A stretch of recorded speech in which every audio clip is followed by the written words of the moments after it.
الله الرحمن الرحيم أرأيت الذي يكذب بالدين فذلك الذي يدع اليتيم ولا يحض على طعام المسكين فويل للمصلين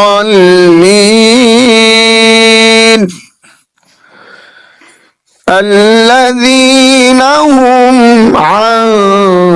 صلاتهم ساهون الذين هم يراءون ويمنعون